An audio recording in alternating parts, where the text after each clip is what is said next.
Hello, everyone. Welcome back to WASSCE Solutions. I'm Jest, and if you're new here, don't forget to hit that subscribe button and turn on the notification bell for the latest updates. Today's video discusses an urgent matter: the fate of 460,000 students uncertain amid the delay in the 2024 WASSCE results release. In what should have been an exciting moment for over 460,000 students, the release of the 2024 WASSCE for school results has been hit by unexpected delays due to technical challenges. This has left students, parents, and educators deeply concerned. So, what exactly caused the delay? According to the West African Examinations Council, WAEC, the scanners used to process the objective cards have broken down. To make matters worse, WAEC is still waiting for an outstanding payment of Cent 118 million from the Ministry of Education to resolve the technical hitch.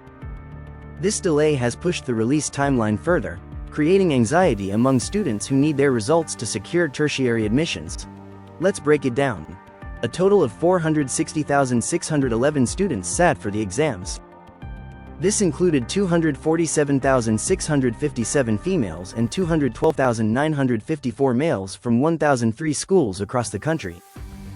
These students wrote their final exams from August 5 to September 20, 2024, and now, they anxiously await their results. While the delay is concerning, WAEC has also reported several infractions during the exams. These include 1. Photocopying and distribution of answers. 2. Smuggling mobile phones into examination halls by both students and teachers.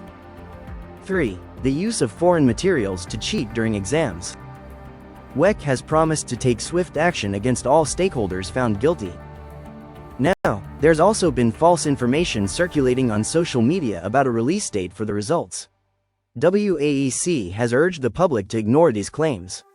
They have assured everyone that the results will be released as soon as the technical challenges are fixed. Understandably, this delay has caused significant anxiety. Students are worried about missing deadlines for university applications, and parents are frustrated by the uncertainty. So, what do you think about this delay? Should the Ministry of Education prioritize WAEC's funding to prevent future setbacks? Share your thoughts in the comments section below. If you found this video insightful, please like, share, and subscribe to WASSCE Solutions for more updates on education and current affairs. Until next time, I'm Jest, stay informed and stay empowered.